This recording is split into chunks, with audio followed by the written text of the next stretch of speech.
దేవుడు దేవాది దేవుడు ఈరోజు దేవుడు మనకిచ్చినటువంటి లేఖన భాగాన్ని బట్టి దేవుని స్తుతిస్తాం, దేవుని మనం ఆరాధించుకుందాం. దేవుడు మనకిచ్చిన గొప్ప భాగ్యాన్ని బట్టి దేవునికి స్తోత్రాలు.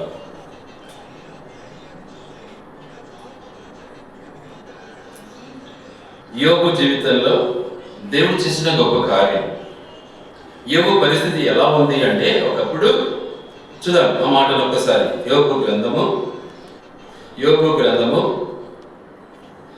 అధ్యాయం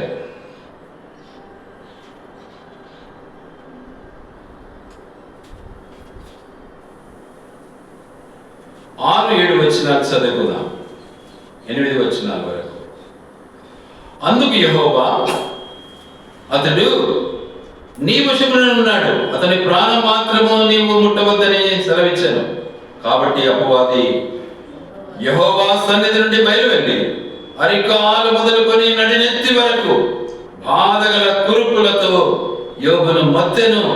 అతడు ఒళ్ళు గోకుకొనుటకై చిల్లపెండ తీసుకుని బూడిదలో కూర్చుండగా అతని భార్య వచ్చి, నీవింకనూ యథార్థతను వదులుకొందువా? దేవుని దూషించి మరణము కమ్మనను. అందుకు అతడు, మూర్ఖురాలు మాట్లాడినట్లు నీవు మాట్లాడుచున్నావు. మనము దేవుని వల్ల మేలు అనుభవించుదుమా? కీడును మనం అనుభవింపు తగదా అనను. ఈ సంగతులలో ఏ విషయం నందును యోబు నోటి మాటతో నేను పాపము చెయ్యలేదు. చూసారా ఎలా ఉన్నాడు యోబు జీవితం? చాలా దుర్భరంగా ఉంది, భయంకరంగా ఉంది. ఎంత భయంకరము అంటే చెప్పేదానికి లేదు, చెప్పన శక్యం. అదే మనకు వస్తే ఎదుగురపాయి జీవితమే చచ్చిపోతాం మనమైతే. హత్య ఏమంటారు దాన్ని, సూసైడ్ చేసుకొని వస్తాం.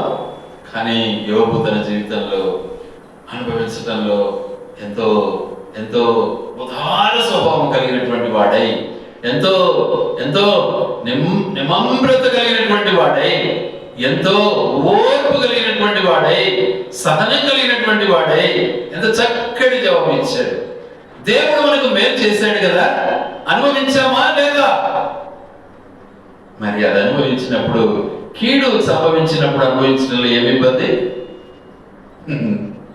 మనకైతే చిన్న ఇబ్బంది కలగానే నీచమైన మాటలు వస్తాయి, మనకు పనికిరాని మాటలు వస్తాయి, మనకు మన ఆలోచన అంతా మారిపోతుంది, లోకపు చీకటికి బానిసమైపోతాం, దేవుని దూరం చేసేస్తాం, మన నోరు చెడిపోతుంది, మన నాలుక చెడిపోతుంది, మన మాటలు నీచంగా ఉంటాయి. కానీ యోబు అలా కాదు, గ్రహించాలి మనం. ఒకప్పుడు ఆయన ఎలా ఉన్నాడు? ఒక రాజుగా ఉన్నాడు, ఒక ఉన్నతమైనటువంటి మరి ఆ దేశంలో, ఆ ఉత్తర ప్రదేశంలో ఆయన గొప్పవాడుగా ఉన్నాడు. అయితే తన యొక్క అవసాన స్థితి ఏమైపోయింది అంటే దిగసారిపోయింది. ఎందుకు? సైతానుడు మొత్తాడు. సైతాను మొత్తడానికి దేవుడు అనుమతించాడు. కొన్ని సమయాల్లో దేవుడు మనకు కూడా ఇస్తాడు. అలా అనుమతించినప్పుడు మనము పూర్తి వైబ్రేట్ అయిపోయి అబ్బా రకరకాల మాటలు, వాటి వల్ల పాపం పెంచుకుంటాం, దేవుని యందు విశ్వాసాన్ని కోల్పోతాం, దేవుని ప్రేమను దూరం చేసుకుంటాం, దేవుని సన్నిధికి వెళ్ళలేము. మనం ఏముంది లేక దేవుడు అన్నట్లు మన జీవితాలను మనం గడుపుకోవడానికి ఇష్టపడతాం. కానీ దేవుడు మహా గొప్పవాడు. దేవుడు వదిలిపెట్టాడు. చాలా చక్కగా అంటున్నాడు, దేవుడు మనకు ఏం చేశాడు? అద్భుతమైనటువంటి మేలు చేశాడు. ఒకప్పుడు ప్రతిరోజు మన కొరకు, మన పిల్లల కొరకు ప్రతిరోజు బలి అర్పించేవాని, పాప పరిహారార్థ బలి. మరి ఈరోజు కోల్పోయాము. అయినంత మాత్రాన దేవుడు మనం మర్చిపోతామా? యథార్థతను మనం మర్చిపోతామా? మనం కీడు చేద్దామా? అబద్ధం ఆడదామా? నీచమైన మాటలు మాట్లాడతామా? మనము అనవసరం. నా దేవుడు గొప్పవాడు. జాగ్రత్త పడాలి. ఈ మాటలు ఇవి చాలా మనకు ఎంతో ఊరటనిచ్చే మాటలు ఇవి. తన జీవితం మన ముందు ఉంది, తన సాక్షి జీవితం మన ముందు ఉంది. మనం ఎలాంటి సాక్ష్యం కలిగి ఉన్నాము ఒకసారి మనం పరిశీలించుకోవాలి. అయితే అక్కడి నుంచి మళ్ళీ ఏం చేశారు? అక్కడి నుంచి ముగ్గురు ఆయన స్నేహితులు కూడా బయలుదేరారు. ఆయన స్నేహితులు ముగ్గురు కూడా బయలుదేరి ఏమంటారు చూద్దాం ఒకసారి, గమనించండి. ఆయన స్నేహితులు ముగ్గురు 11వ వచనం. తేమానీయుడైన ఎలీఫజు, షుహీయుడైన బిల్దదు, నయమాతీయుడైన జోఫరు అను యోబు ముగ్గురు స్నేహితులు అతనికి సంభవించిన ఆపదలన్నింటిని గురించి వినిన వారై అతనితో కలిసి దుఃఖించుటకును అతనిని ఓదార్చుటకును పోవలనని ఆలోచించుకొని తమ స్థలములను విడిచి వచ్చిరి. బానే ఉంది. ముగ్గురు స్నేహితులు ఓదార్చాలనుకుని వచ్చారు, బానే ఉంది. కానీ ఓదార్చడానికి బదులు నిందలు వేయడం ప్రారంభించారు. ఓదార్చాలని వచ్చారు. చూద్దాం ఎక్కడున్నారు వాళ్ళు. Next word. వారు వచ్చి దూరముగా నిలబడి కనులెత్తి చూచినప్పుడు అతన్ని పోల్చలేక అతని వస్త్రములను చెప్పుకొని ఆకాశం తట్టు తలల మీద ధూళి చల్లుకొని ఎలుగెత్తి ఏడ్చిరి. బానే ఉంది. దూరంగా నిలబడ్డారు, ఎలుగెత్తి ఏడ్చారు. ఎంతవరకు బానే ఉంది. అతని బాధ అత్యధికముగా నుండి గ్రహించి ఎవరినో అతనితో ఒక్క మాట ఏనను పలుకక రేపగల్లో 7 దినములు అతనితో కూడా నేలను కూర్చుండేది. చాలా బాగుంది. ఇంతవరకు స్నేహ ధర్మాన్ని చాలా చక్కగా నిర్వర్తించారు. 7 దినాలు ఆయనతో గడిపారు. రాత్రి మగళ్ళు ఆయనతో ఉన్నారు. రాత్రి మగళ్ళు దుఃఖాలు సరిపారు. దుఃఖంతో సహా దేవుని స్తుతిస్తూ వచ్చారు, దేవుని ప్రార్థిస్తూ వచ్చారు. ప్రభా, నా స్నేహితుడు అన్నటువంటి భావనను వెలుగుచ్చారు. బాగుంది, చాలా బాగుంది. తరువాత మాటలాడ మొదలుపెట్టి తాను పుట్టిన దినమును శపించాను. యోబు బాధ వచ్చింది. నేను ఎందుకు పుట్టాను? నా పుట్టిన దినం లేకుండా ఉంటే ఎంత బాగుండేది. నా పుట్టుక దినము, జన్మదినం లేకుంటే ఎంతో బాగుండేది కదా అని తాను శపించుకోవడం ప్రారంభించింది. యేసు ప్రభు ఒక చోట ఒక మాట అంటాడు శిష్యులతో. ఎప్పుడు? ప్రభు రాత్రి భోజనం సమయంలో. మీలోనే నన్ను ఒకడు అప్పగించునన్నాడు. వాడు పుట్టి ఉండకుండా ఉండింటేనే ఎంతో బాగుండేది అంటాడు. ఇప్పుడు యోబు ఏమంటున్నాడు? నేను పుట్టకుండా ఉంటే ఎంతో బాగుండు అంటున్నాడు. చాలా మందికి బాధ వస్తుంది. కొందరైతే ఎందుకు ఈ బతుకు, చచ్చిపోతాము అంటారు. నేను కూడా ఎన్నోసార్లు అన్నా. ఇప్పుడు ఇంకా దేవుని ప్రార్థిస్తా, తొందరగా తీసుకో ప్రభు అని. ఇది నా కోరిక. ఎందుకంటే యోబు జీవితాన్ని ఒకసారి మనం గమనిస్తే 1 రోజు కాదు, 2 రోజులు కాదు, స్నేహితులు 7 రోజులు ఉన్నారు అంటే ఆయన ఎన్ని రోజులు ఉన్నాడు? ఎంత శ్రమను అనుభవించాడు. టాప్ టు బాటమ్ కురుపులతో నింపాడు సైతాను. చిల్ల పెంకు తీసుకొని గీక్కుంటూ ఉన్నాడు. చేతులతో గీక్కోవడానికి వీలు పడలే. ఎండలో కూర్చున్నాడు. భార్య సైతం విస్మరించింది, దూరం అయిపోయింది. మీతో ఎందుకు సంసారం చేయాలన్నట్టు. ఆనందంగా ఉన్నప్పుడు బాగున్నది, హాయిగా ఉన్నప్పుడు బాగున్నది, డబ్బు హోదా ఉన్నప్పుడు చాలా బాగున్నది. ఇప్పుడు భర్తకి కష్టాలు వచ్చాయని భార్య దూరం అయిపోతా ఉంది. శరీరానికి లొంగిపోయే భార్య అంతే. కానీ దేవుడు జతపరిస్తే మాత్రం కాదు. అందుకే ఆయన అన్నాడు, దేవుడు మనకు ఎన్నో మేలు చేశాడే, ఆ మేళ్ళన్నిటినీ అనుభవించామే, ఎంతో సుఖపడ్డామే, ఎంతో గొప్పగా మనం జీవించామే, ప్రతి ఒక్కరూ మనల్ని గౌరవించారే, ప్రతి ఒక్కరూ మనకు నమస్కారం చేశారే, అవన్నీ ఎలా మర్చిపోతావు నువ్వు? మరి ఈరోజు మనకు కష్టం వచ్చింది, సైతాను మనల్ని ఇబ్బంది పెట్టింది, అయినంత మాత్రాన దేవుని మరుస్తామా? నో, మర్చేదానికి వీలు లేదు. కాబట్టి దేవుని యొక్క ఉద్దేశము చాలా గొప్పది కనుక ఆయన ఉన్నతమైనటువంటి తన యొక్క ఔన్నత్యాన్ని ఆయన జ్ఞాపకం చేసుకుంటూ మాట్లాడుతున్నటువంటి తన యొక్క జీవిత విధానము ఒకసారి జ్ఞాపకం చేసుకుందాము. చూడండి దయచేసి ఏమంటున్నాడు ఇక్కడ 8వ వచనం, 1వ అధ్యాయం 8వ వచనాన్ని జ్ఞాపకం చేసుకుందాం. నా సేవకుడు ఏమైనాడు? ఎవరైనా నా సేవకుడు. అందుకు యెహోవా, నీవు నా సేవకుడైన యోబు సంగతి ఆలోచించావా? ఆయన ఎవరు? నా సేవకుడు, బహు ఐశ్వర్యవంతుడు, నా సేవకుడు, మంచి విశ్వాసుడు, నా సేవకుడు, మంచి దయగలిగినటువంటి వాడు, నా సేవకుడు, పరిశుద్ధుడు, నా సేవకుడు, నన్ను కలిగిన వాడు, నా సేవకుడు, నా మాట ప్రకారం నడిచేవాడు, నా సేవకుడు, నన్ను తప్ప ఇంకెవ్వరిని పూజించేవాడు కాడు, నా సేవకుడు అన్నటువంటి గొప్ప బిరుదును పొందాడు యోబు. అది అందరికీ రాదు. యాకోబును అదే విధంగా దేవుడు మాట్లాడతాడు. చూడండి దయచేసి యెషయా గ్రంథం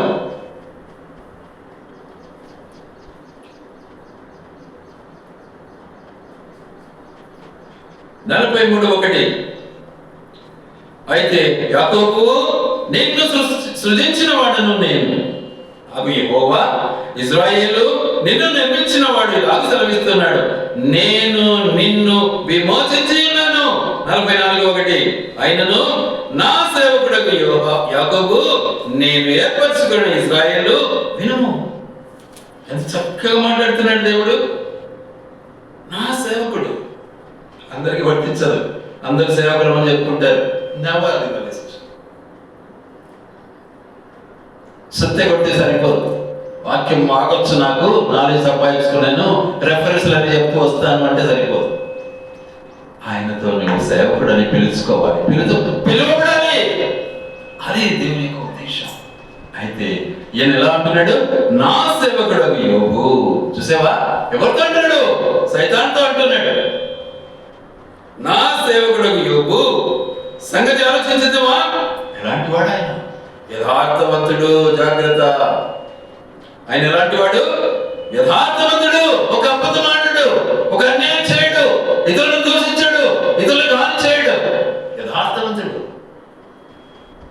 నువ్వెలానో బైబిల్ చేత పట్టుకొని దూషిస్తావు, ఇతరులను దూషిస్తావు, నీ ఇష్టానుసారంగా ఆలోచిస్తావు, యథార్థమైనటువంటి చీకటి ఆలోచనకు బానిసమవుతావు. కానీ యోబు తన జీవితంలో తన యథార్థతను విడిచిపెట్టలే. మనమైతే నిమిషాల్లో వదిలిపెట్టేస్తాం, నిమిషాల్లో దేవుడు కావాలంటాం. ఏమన్నా కిలోనన్నా, అదేమన్నా బొమ్మలా, డ్రామానా? అది మన దేవుడు అలాంటి వాడు కాడు. ఇంకెలాంటి వాడు యోబు? న్యాయవంతుడు. అన్యాయం చేయడు, ఒకరిని ఇబ్బంది పెట్టాడు, ఒకరిని ఆశించడు, ఒకరికి ఎగరగొట్టాడు, ఒకటి సొమ్ము ఆశించాడు, అమర్యాదగా నడవడు. అలాంటి న్యాయవంతుడు. ఇంకెలాంటి వాడు? దేవుని యందు భయభక్తులు కలిగినటువంటి వాడు. ఎలాంటి వాడు? దేవుడు అంటే భయం కలిగిన వాడు, దేవుని యందు భక్తి కలిగినటువంటి వాడు. నీకుందా భయము? నీకుందా భక్తి? నోరు పారేసుకుంటూ ఉంటావా నీ జీవితంలో? యలోకానుసారమైన ఆలోచన నీ మనసులో ఎప్పుడు రింగింగ్, ఆల్వేస్ అవి మ్రోగుతూ ఉంటాయి కదా. మరి దేవుడు ఉన్నాడా? మన బ్రతుకులు ఒకసారి పరిశీలించాలి. మనం ఎలా ఉన్నాం మనం? కానీ యోబు ఎలా ఉన్నాడు? దేవుని యందు భయము, దేవుడు అంటే భయము, దేవునికి భయపడుతున్నాడు. భక్తి, సంపూర్ణంగా దేవుని ఆరాధిస్తూ ఉన్నాడు. భక్తి, దేవుని స్తుతిస్తూ ఉన్నాడు. ఆయన భయభక్తులు కలిగినటువంటి వాడు. ఇంకొక మాట ఏంటిదంటే, చెడు తనమును విసర్జించిన వాడు. చెడు కార్యాన్ని ఎప్పుడే కానీ ఆలోచించడు. ఏ ఒక్కరికి కూడా చెడుకు చేయడు. మనమైతే ఇష్టానుసారంగా మాట్లాడతాం, మన మాటలు కోకొల్లలు, మాకన్నీ తెలుసు, నీచంగా ప్రవర్తిస్తాం. దేవుని భయం మనకు లేదు, అసలు లోబడే స్వభావం మనకి లేదు. కానీ యోబు తన జీవితంలో ఎలాంటి వాడు? చాలా చక్కగా మాట్లాడుతున్నాడు. చెడుతనాన్ని విసర్జించాడు ఆయన. చూసావా? మనము ఎట్లున్నాం? ఒకప్పుడు అద్భుతంగా ఉన్నాం. ఎవరైనా మన దగ్గరికి వచ్చినా కూడా అందరినీ మనము ఎంతో ఆదరించేవారం, వాళ్ళని కాపాడేవారం, వారికి భోజనం పెట్టేవాళ్ళం, వారికి బట్టలు ఇచ్చేవారం, వారిని ఆదరించేవారం, వారిని ప్రేమించేవారు. అయితే ఈరోజు పరిస్థితి ఏమైపోయింది? అందరూ మనల్ని చూసి ఏమైపోతున్నారు? దూరం పారిపోతున్నారు. స్నేహితులు సైతం ఎక్కడున్నారు? దూరంగా ఉన్నారు, దూరంగా కూర్చున్నారు, దూరం నుంచి బాధపడుతున్నారు, దగ్గరికి రాలే ఎవరు కూడా. ఎందుకు? అంటువ్యాధే. దూరం నుంచి అంటున్నారు, అయ్యో పాపం, అయ్యో అయ్యో అయ్యో. కానీ దేవుడు ఇంకొక మాట అంటాడు. ఇక్కడ ఏమంటాడు? భూమి మీద, చూడు ఎంత గొప్ప సాక్ష్యం ఆయనకు. భూమి మీద అతని వంటి వాడు ఇంకెవడు కూడా లేడు. ఎంత గొప్ప విశ్వాసం! భూమి మీద అతని వంటి వాడు ఇంకెవడు కూడా లేడు.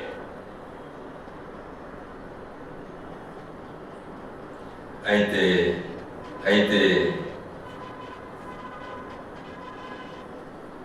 ఆయన యొక్క జీవిత విధానాన్ని మనం గమనిస్తే ఎలా ఉంటుంది? అతని వంటి వాడెవడు కూడా లేడు అన్నప్పుడు ఈర్ష్య కలుగుతుంది మనకు. ఈర్ష్య. ఇంకొక పదం అసూయ, ఓర్వలేనితనం. కొందరైతే బట్టలు వేసుకుంటే ఓర్వలేరు, కొందరైతే బాగుంటే ఓర్వలేరు, కొందరైతే అన్నం తింటా అంటే ఓర్వలేరు, కొందరైతే రకరకాలుగా ఓర్వలేనితనం మనలో ఉంది. మన ఇంట్లోనే ఉంది, బయట కూడా కాదు. ఒకరి మీద ఒకరు. ఈ రోజు పిల్లలు బాగుంటే తల్లిదండ్రులు ఓరలేరు, తల్లిదండ్రులు బాగుంటే పిల్లలు ఓరలేరు. అది కథ. అలాంటి పరిస్థితి ఏర్పడింది ఇప్పుడు.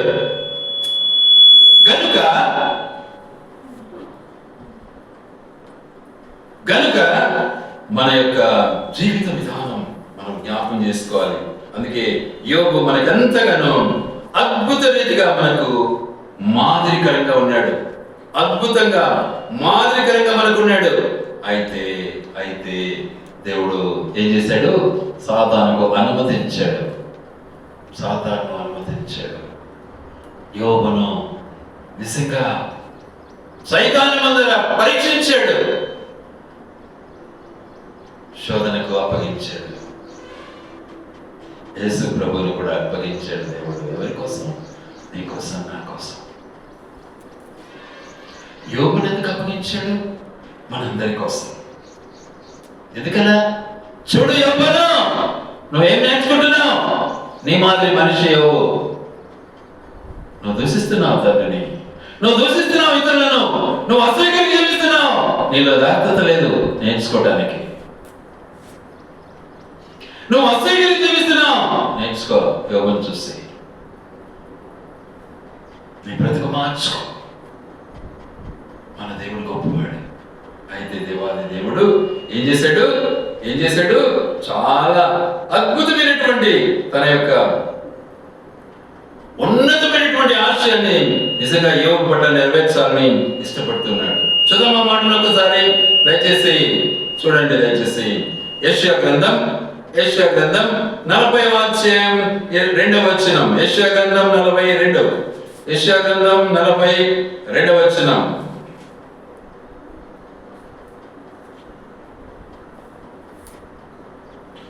నా జనులను ఓదార్చుడి, యెరూషలేముతో ప్రేమగా మాట్లాడుడి. ఆమె యుద్ధకాలము సమాప్తమాయెను, ఆమె దోషరుణము తీర్చబడెను. యెహోవా చేతి వలన ఆమె తన సమస్త పాపముల నిమిత్తము రెండంతలు పొందెనను. సమాచారము ఆమెకు ప్రకటించుడి. అది చక్కగా ఉంది. ఆలకించుడి. అడవిలో ఒకడు ప్రకటిస్తూ ఉన్నాడు. ఏమని? మార్గము సరళం చేయండి, సమమైపోయింది, ఇబ్బందులన్నీ తీరిపోయినాయి, కష్టాలన్నీ తీరిపోయినాయి, సమయం ఆసన్నమైంది. దేవుడు నిన్ను ఆశీర్వదిస్తూ ఉన్నాడు. దేవుడు నీ కష్ట నష్టాలన్నీ తీరుస్తూ ఉన్నాడు. యెరూషలేమా, సంగమా, ఓ మనిషి, నీ బాధ తీరిపోయింది, నీ కష్టం తీరిపోయింది. నిన్ను దేవుడు ఏం చేస్తున్నాడు? సంతోషానికి అప్పగించబడుతూ ఉన్నాడు. ప్రేమతో నీతో మాట్లాడుతూ ఉన్నాడు. యుద్ధకాలం సమాప్తం చేసేసాడు. ఇక నీపై సైతాను జయించలేదు. కారణం, నేను జయించాను సైతాను. ఏమంటాడు యోహాను 16:33? నేను లోకాన్ని జయించాను, సైతాన్ని జయించాను, చేతిగా దొరికాను. నువ్వు భయపడక్కర్లే. యుద్ధకాలాలు సమాప్తం అయిపోయాయి కనుక నువ్వు ధైర్యంగా ఉండు, నువ్వు భయపడకు. కాబట్టి దేవుని యొక్క ఉద్దేశం మన పట్ల ఎంతో ఉన్నతమైనటువంటి. ఆయన అంటున్నాడు, ఒకసారి జ్ఞాపకం చేసుకుంటే చూడండి, యోబు గ్రంథము 5వ అధ్యాయము 19వ వచనం. యోబు గ్రంథము 5వ అధ్యాయము 19వ వచనం.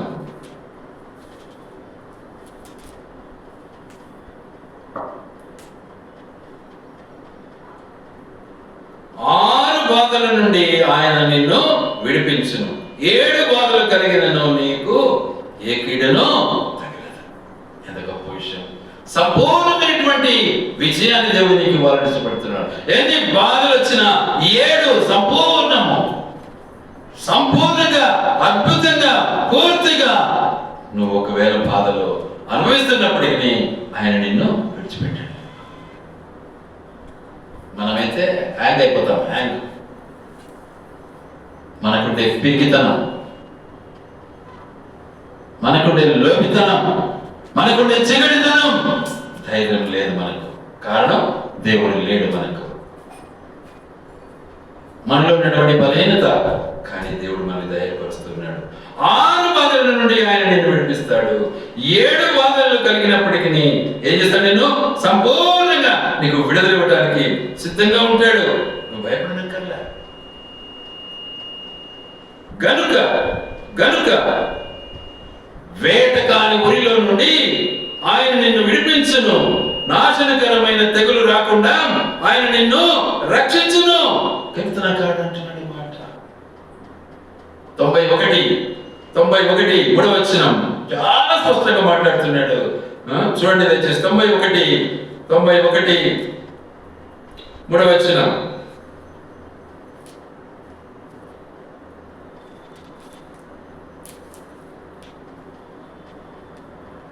వేటగాని ఊరిలో నుండి ఆయన నిన్ను విడిపించును, నాశనకరమైన తెగులు రాకుండా నిన్ను రక్షించును. ఆయన తన రెక్కలతో నిన్ను కప్పును, ఆయన రెక్కల క్రింద నీకు ఆశ్రయం కలుగును. ఆయన సత్యము కేడమును దారుణమైనది. రాత్రి వేళ కలుగు భయమునకైనను, పగటి వేళ ఎగురు మానవులకైనను, చీకటిలో సంచరించు తెగులునకైనను, మధ్యాహ్నమందు పాడు చేయు రోగమునకైనను నీవు భయపడుకుదువు. ఎంత భయమిస్తున్నాడు దేవుడు. మన మీద చిన్న రోగం రాగానే భయపడతాము, అవతల ఏదో జరిగిందంటే భయపడతాం. మన బ్రతికి ఎలా ఉంది ఒకసారి ఆలోచించుకో. ఎందుకు దేవుని వాక్యం మనం చదివేది? చేత కాకనా, పని రాకనా? దానిపైన మనకు నమ్మకం లేదా? దానిపైన మనకు విశ్వాసం లేదా? ఎలాంటి బ్రతుకు మన దేశంలో? ఎంత పెరిగితనం మనం అనుభవిస్తున్నాం ఈ లోకంలో. కాబట్టి యోబు తన జీవితాన్ని మనం చాలా చక్కగా వర్ణిస్తూ ఉన్నాడు. మన జీవితాన్ని మనం జ్ఞాపకం చేసుకోవాలి. యోబు పనికిరాడోడా? యోబు పాపం చేశాడా? యోబు అన్యాయం చేశాడా? ఎవరినైనా హింసించాడా? మన బ్రతుకును మనం జ్ఞాపకం చేసుకోవాలి. కనుక యోబు జీవితాన్ని దేవుడు మన ముందు ఉంచాడు. ఆ తర్వాత నిజంగా ఆయన ఏం చేశాడో ఒకసారి మనం చదివాము. ఇప్పుడు 42 యోబు 10వ వచనం. యోబు తన స్నేహితుల నిమిత్తము ప్రార్థన చేసినప్పుడు యెహోవా అతని క్షేమస్థితిని మరలా అతనికి దయచేసెను, మరియు యోబునకు పూర్వం కలిగిన దానికంటే 2 అధికముగా యెహోవా అతనికి దయచేసెను. నిజంగా యోబుకు వచ్చిన కష్టాలు మనకే వస్తే అసలు దేవుడు ఉంటాడా? అసలు ప్రార్థనకు వస్తామా మనం? ఎంత పిరికి బ్రతుకు మనది.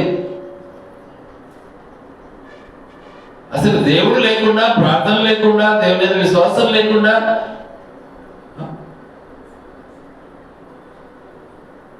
అయితే దేవుడు ఏం చేశాడు? ఛాలెంజ్ చేశాడు తన భక్తుల పట్ల. అంత నమ్మకం ఉంది మనిషి పైన దేవునికి. ఇంతకు మన పైన ఉందే? ఆయన పైన మనకి లేనే లేదు అంటే మన పైన ఎలా వస్తుంది ఆయనకు?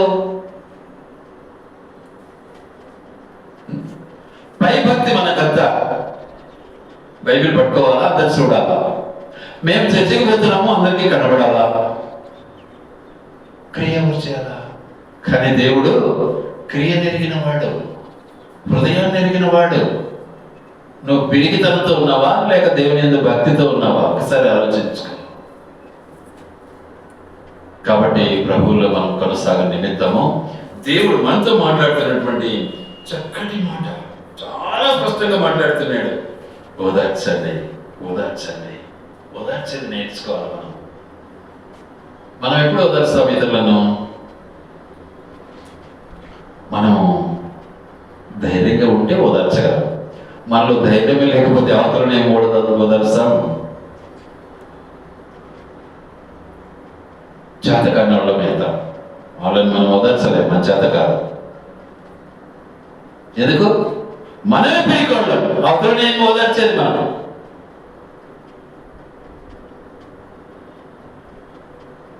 కాబట్టి పరీక్షించుకోవాలి మనం. యోగు మనకి ఎంతో మాదిరిగా ఉన్నాడు. కష్టాలు వచ్చినాయి, బాధలు వచ్చినాయి, ఏం చేస్తాం? మనమంతా కృంగిపోతాం. ఇంకెందుకులే బాయ్ బతుకు, మనకు అయిపోయింది, ఇంకా నాకు అయిపోయింది.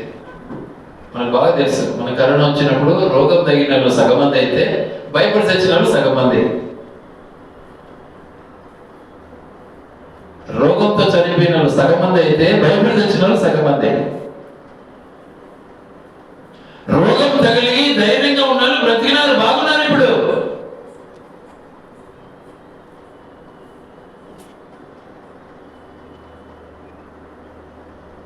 ఈరోజు సాక్ష్యం చెప్తున్నారు అందరూ, నేను ఒకప్పుడు కరోనాతో బాధపడ్డాను అని. కానీ బాగున్నా భయపడి ప్రాణాలు కోల్పోయే వాళ్ళు ఎంతో మంది. ఈరోజు అదే జరుగుతూ ఉంది. భయం, భయం, భయం. దేనికి భయం? చావుకు భయం. పుట్టినప్పుడు ఏమో నీకు తెలుసా నువ్వు పుడతావని? అసలు ఎవరికైనా తెలుసా మనం పుడుతున్నామని? ఎవరికైనా తెలుసా?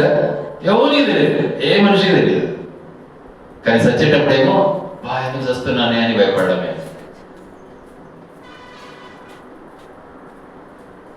కాబట్టి మన స్థితిగతిని మనము గుర్తించాలి. అది దేవుని యొక్క ఉద్దేశం. అందుకే దేవుడు మనతో మాట్లాడుతున్నాడు. ఆయన రోగం భయంకరమైన రోగం, అది ఆయన భయంకరమైన రోగం. ఆయన దగ్గరికి వెళ్ళలేకపోయినారు స్నేహితులు. దగ్గరికి వెళ్ళి ఆయన పరామర్శించడానికి వెళ్ళలేకపోయినారు, దూరం నిలబడ్డారు, దూరం.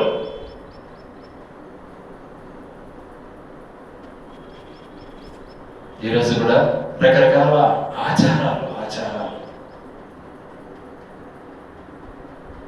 పుట్టకూడదు, ఇంట్లోకి పోకూడదు, బయటికి రాకూడదు, ఇటువంటి ఆచారాలు ఎవరు పెట్టారు? ఇవన్నీ దేవుడు పెట్టాడా? దేవుడు తన ఆజ్ఞలు నెరవేర్చాలని ఆజ్ఞలు ఇచ్చాడు మనకు, అంతే. ఆజ్ఞలు నెరవేర్చాలి, ఎందుకు సందేహం లేదు. మన సొంత మనం ఏం చేస్తాం? ఎక్కువగా మన సొంత ఆచారాలు, సొంత జ్ఞానాన్ని ఉపయోగించుకుంటాం. దానివల్ల దేవునికి అవమానం. గనుక దేవుడు క్షమించేవాడు, దేవుడు ఓదార్చేవాడు, దేవుడు ఆదరించేవాడు, దేవుడు కాపాడేవాడు. అవి 6 కలగని 7 కలగని వాటన్నిటిలో నుండి నిన్ను కాపాడటానికి శక్తిమంతుడు. గనుక వేటకాని ఉరి నుండి కాపాడటానికి కూడా ఆయన శక్తిమంతుడు. నాశనకరమైనటువంటి తెగులు కూడా రాకుండా ఆయన కాపాడటానికి శక్తిమంతుడు. అట్టి దేవుడు మనకుంటే మనకెందుకు పిరికితనం? బైబిల్ పట్టుకొని పొద్దు భయపడి చచ్చేవాళ్ళు చాలా మంది ఉన్నారు. ఎందుకు భయపడి చావాలి? ఎందుకు? ఏం కారణం? వస్తాండి, నువ్వేమన్నా అగ్రిమెంట్ తీసుకుని వచ్చినావా? ఎందుకు ఆ భయభీతి మనకు? ఎందుకు ఆ పిరికితనం మనకు?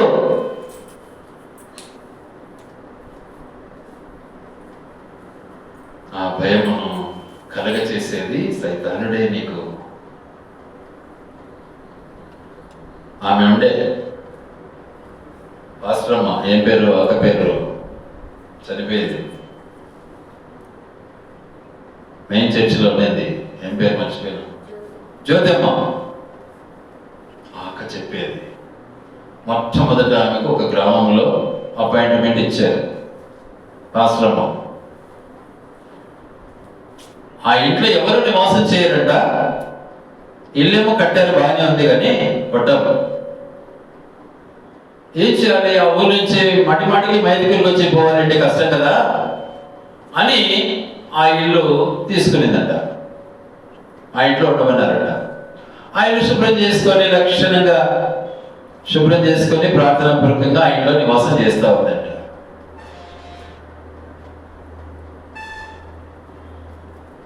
ఆ ఇంట్లో ఎవరు నివాసం చేయలే, ఎవరున్నా పడిపోవడమే. అలాంటి గృహములో ఈమె నివాసం చేయడం ప్రారంభించింది. సైతాన్ వస్తుందంట, వాకిట్లో లోపలికి రాదంట, బయట నుంచే పిలుస్తూ ఉంటుందంట. నువ్వు బైబిల్ అంతా తీసి పక్కన పెట్టి నేను వస్తాను దగ్గరికి వెళ్ళదట.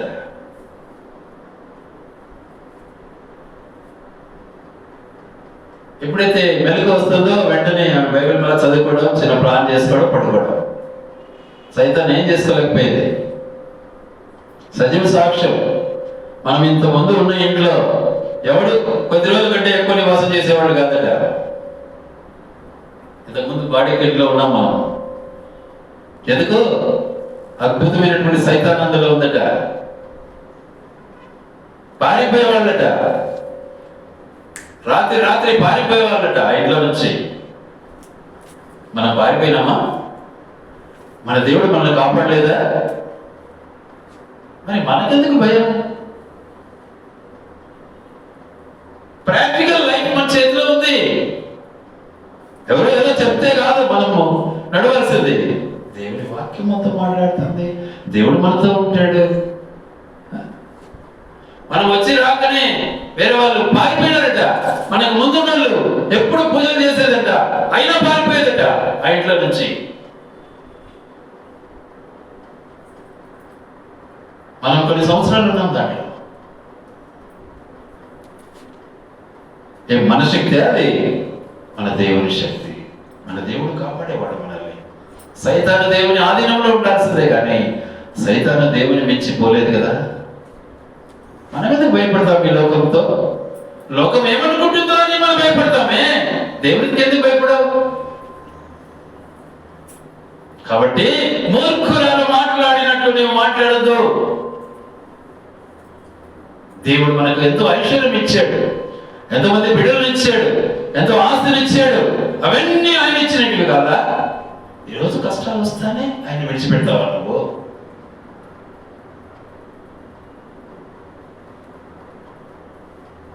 జాగ్రత్త పడాలి. దేవుడు మనకు మేలు చేయడానికి ఇష్టపడుతున్నాడు. దేవుడు చేసే మేళ్లను మనము మర్చిపోకూడదు. కాబట్టి ఆయన చేసిన మేళ్లు ఎలా ఉన్నాయంటే చూద్దాం. ఆ మాటలు ఒకసారి, ఆ మాటలను చూసి ముగించుకుందాం. చాలా స్పష్టంగా ఉంది. చూద్దాం ఒకసారి, జ్ఞాపకం చేసుకుందాం. 12 వచ్చిన 42:12.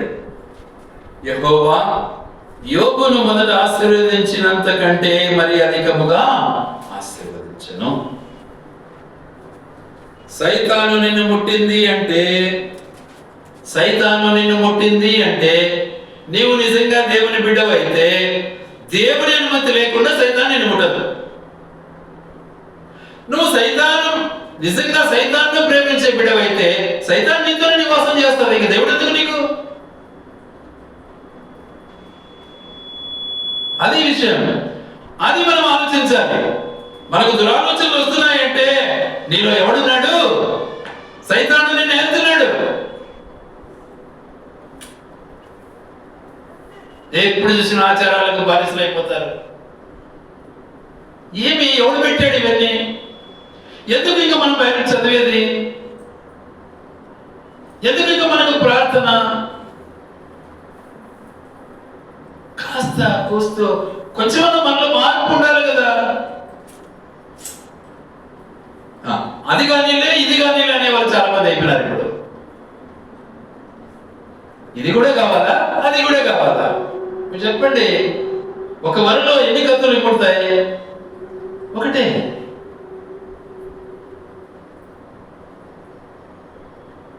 మరి రెండింటినీ ఎలానో సమాధానం చేయగలవు?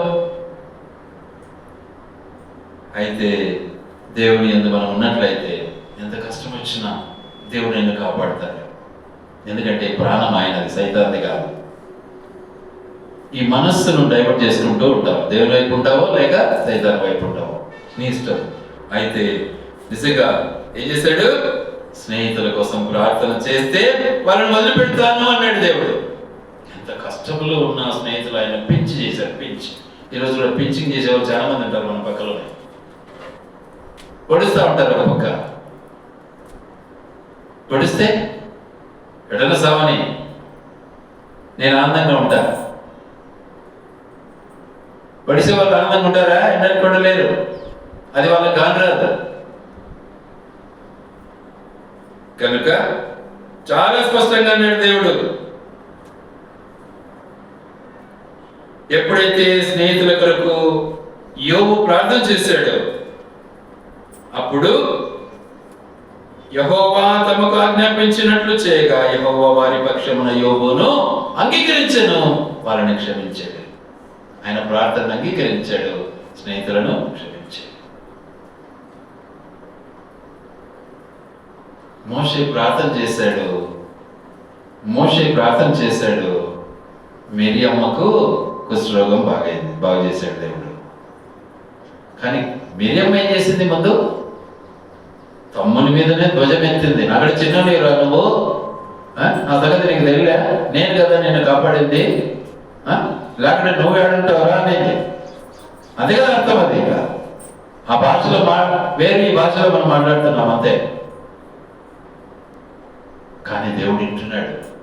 వెంటనే కుష్ఠరోగం స్టార్ట్ అయిపోయింది. మోషే అన్నాడు, అయ్యో కుష్ఠరోగం వచ్చేసింది. నీకు కాదు, అందరికీ తెలియాలి ఈ కుష్ఠరోగం వచ్చింది అని. మోషేను ఏం చేసింది? సనిగింది. మోషేను ఇబ్బందిగా మాట్లాడింది. కాబట్టి ఇది అందరికీ తెలియాలి, బయట పెట్టి 4 రోజులు అన్నాడు. ఆ తర్వాత ఏం చేశాడు? దేవుడు నిజంగా ఆ గుడారం మీదకి దిగలేదు, కానీ ఇజ్రాయేలీలు అక్కడి నుంచి ప్రయాణం కాలేదు. కారణం మిరియమ్మ బయట వెల్లపట గుడిసెలో ఉంది 4 రోజులు. కారణం అది. ఏమైంది? అందరికీ తెలిసింది. ఏం చేసింది? మోషేని తిట్టింది.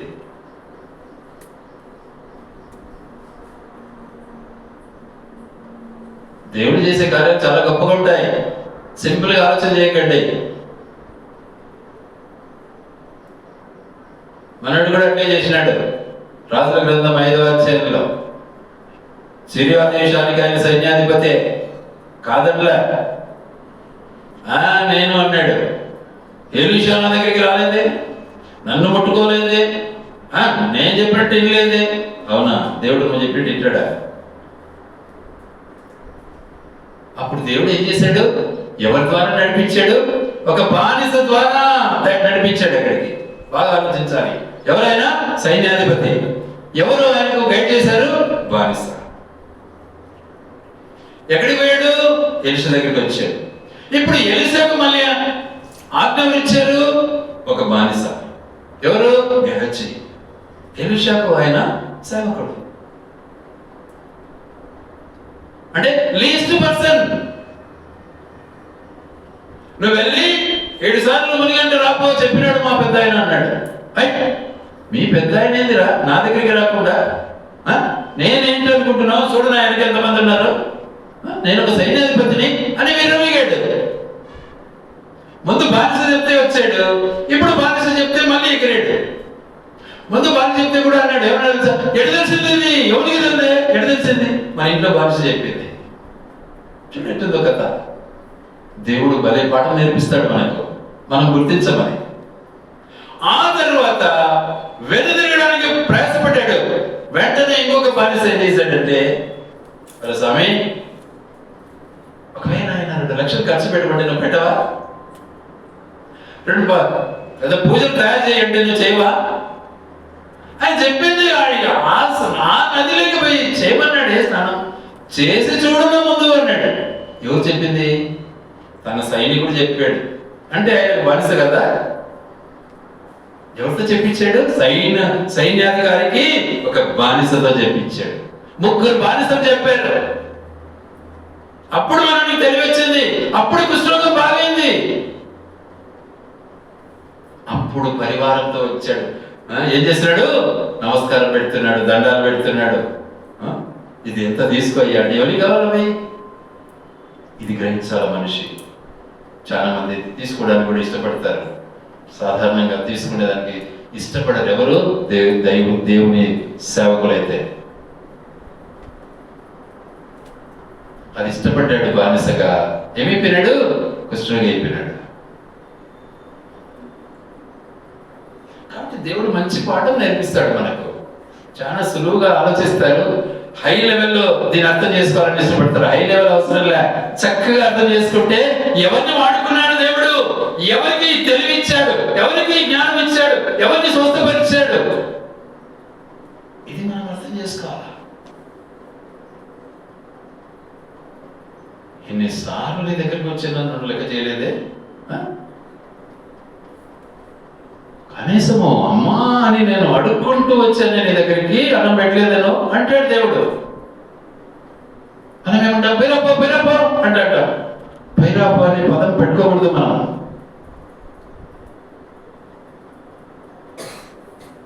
నేర్చుకోవాలి. కాబట్టి నువ్వు ఎక్కడికి పోతావు ఇప్పుడు? నిత్య నరకానికి వెళ్ళు అంటాడు. నువ్వు నన్ను బాగా చూసుకున్నావు, నేను నీ దగ్గరికి వచ్చాను, కాబట్టి నువ్వు పరలోకానికి వెళ్ళు అంటాడు. అది నేర్చుకోవాలి మనం. యోబు అది నేర్చుకున్నాడు. యోబు జీవితంలో పనిచేశాడు. యోబు భార్యలాగా నటించాలి, భార్య చెప్పినట్టు ఇలా. ఈరోజు భార్య మాట వినకుంటే భర్తకు ఇబ్బందే.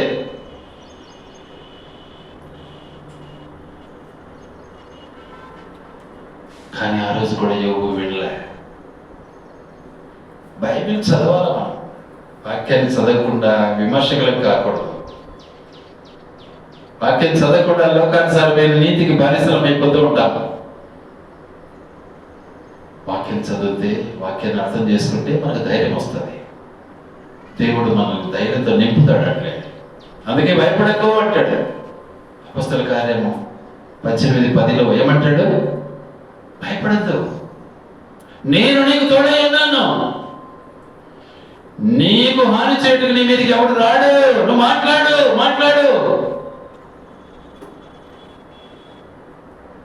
చాలా మంది మాట్లాడు అంటానే ఎక్కడ మాట్లాడతారు? లోక జ్ఞానంతో మాట్లాడడానికి ఇష్టపడతారు. అది కాదు ఆయన కావాల్సింది. లోక తెలివి పనికిరాదు ఆయన. లోకంలో ఉన్నదంతా శరీరము, నేత్రము, డంబమే. అయ్యేందుకు మనకు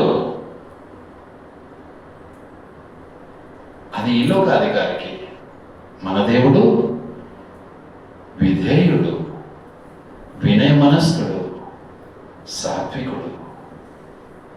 మనం అవి సంపాదించుకోవాలి. ఆ రీతిగా మన స్థితిగతిని మనము జ్ఞాపకం చేసుకొని ముందుకు మనం సాగినట్లయితే మన దేవుడు మనల్ని సంపూర్ణంగా ఆదరించడానికి, కాపాడటానికి ఇష్టపడతాడు. ఇక ఏం చేశాడు మరి యోబును తన జీవిత విధానంలో అంటే 2 అంతల ఆశీర్వాదం ఇచ్చాడు. 10 రూపాయలు పోగొట్టుకుంటే 20 రూపాయలు ఇచ్చాడు. 200 పోగొట్టుకుంటే 400 ఇచ్చాడు. Same as it is. మళ్ళీ ఏం చేశాడు? వారి యొక్క దాంపత్య జీవితాన్ని ఆస్వాదించాడు. మళ్ళీ అదే మాదిరిగా 3 కుమార్తెలు, 7 మంది కుమారులు పుట్టారు. దేవుని చేతిలో ఏం లేదు. ఇంకొక మాట అక్కడ ఏమందంటే, దేశమంతటను యోబు కుమార్తెలంత సౌందర్యవంతులు ఎవరు లేరట. చూడు ఎంత చక్కగా ఉంది ఆ మాట. దేశమంతటా అంటాడు. దేశమంతటా యోబు కుమార్తెలంతా సౌందర్యవతులు కనబడలేదు. వారి తండ్రి వారి సహోదరులతో పాటు వారికి స్వాస్థ్యాన్ని, ఆస్తిని పంచిపెట్టాడు. ఈరోజు చాలా మంది ఏం చేస్తుంటారంటే, ఆడపిల్లలే పుట్టారనుకోండి, వీనికి ఆస్తి లేకుండా చేయాలా, లేకుంటే వీడు ఆడపిల్లలకి ఇస్తాడని దాయిదాలు ఏం చేస్తారు, మనకి లేకుండా చేస్తారు. ఏం ఆడపిల్లలేమి ఆస్తి పరులు కాదా? ఆస్తికి అర్హులు కాదా? దేవుడిచ్చిన ఆస్తి కాదా అది? పిల్లలు దేవుడు ఇచ్చినటువంటి ఆస్తి అని చాలా చక్కగా వాక్య భాగంలో రాసింది.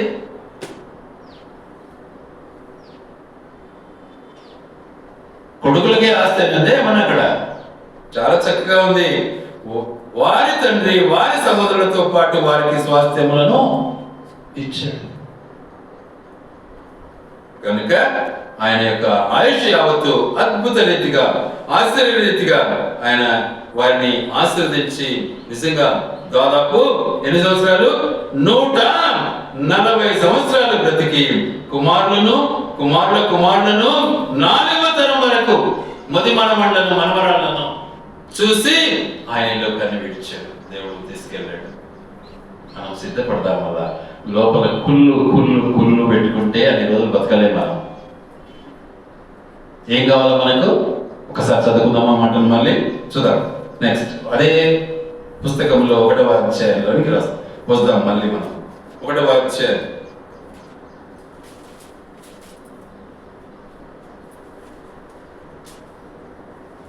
1వ అధ్యాయంలో చాలా చక్కగా 8వ వచనం చదువుకుందాం. నా సేవకుడైన యోబు ఏంటోడు, యథార్థవంతుడు. ఆయన క్యాస్ట్ అది. నా సేవకుడైన యోబు న్యాయవంతుడు, ఆయన కులం అది. నా సేవకుడైన యోబు దేవుని యందు భయభక్తులు కలిగిన వాడు. ఆయన యొక్క మనస్తత్వం, ఆయన హృదయం, ఆయన వాంఛ దేవుని యందు భయభక్తులు కలిగిన వాడు. నా సేవకుడైన యోబు చెడుతనాన్ని విసర్జించిన వాడు. చెడు ఆలోచన ఆయనకు రాదు. ఇతరుల విషయంలో కూడా చెడుగా ఆలోచించాడు. మనకి ఎంత నెగిటివ్ ఆలోచనలు వస్తాయో చెప్పలేము. మనం అనుకుంటాం మనం కరెక్ట్ అనుకుంటాం. ఒకసారి ఆలోచించండి. నాతో చాలా మంది దూరమైనారు ఈ మాటల్లో. మనం ఇద్దరు కూడుకున్నప్పుడు మన ఇద్దరి మాట మాట్లాడుకుంటే ఎంతో బాగుంటుంది. అవతల వ్యక్తిని విమర్శించి వాడు సర్లేదు ఇటు సర్లేదంటే నాకైతే ఇష్టం ఉండదు. అది నేను చెప్పేస్తాను ఒకటే మాట, వాడి దగ్గర పక్కన పెట్టు, నీ కథ నా కథ తెలుసుకుందాం రా అంట. పాపం చాలా మంది దూరమైనారు. అయితే నాకే సంబంధం లేదు. చెడుతనాన్ని విసర్జించిన వాడు. అవన్నీ చెడు ఆలోచనలే. ఇంకేమంట, భూమి ఎందంతటిలో అతని వంటి వాడు ఒకడు లేడంట. ఇది సాక్ష్యం. నేను భూమి అంతట్లో లేను కానీ ఒకరోజు నా సాక్ష్యాన్ని విన్నాను. ఎవరో చెప్తే విన్నాను. దాదాపు 2000 జన్మలో మా ఉన్నతమైనటువంటి అధికారి ఏమన్నాడంటే, ఒకడున్నాడయ్యా మన యూనిట్లో, వాడు యేసుక్రీస్తు బిడ్డ అయ్యా, యేసు ప్రభు బిడ్డ, వాడు ఒక్కడు చాలయ్యా, వీళ్ళందరూ నాకు పనికిరారు అన్నాడు. అంతకంటే భాగ్యం ఏముంది నాకు? ఇది రావాలా మనకు? మనుషుల వైపు కాదు మనకు కోరాల్సింది. దేవుడు అంటున్నాడు, భూమి మీద అతని వంటి వాడు ఎవడు లేడు. దేవుడి మాటలు ఆయన వెనుకల్లో దీవించి ఆశీర్వదించును గాక.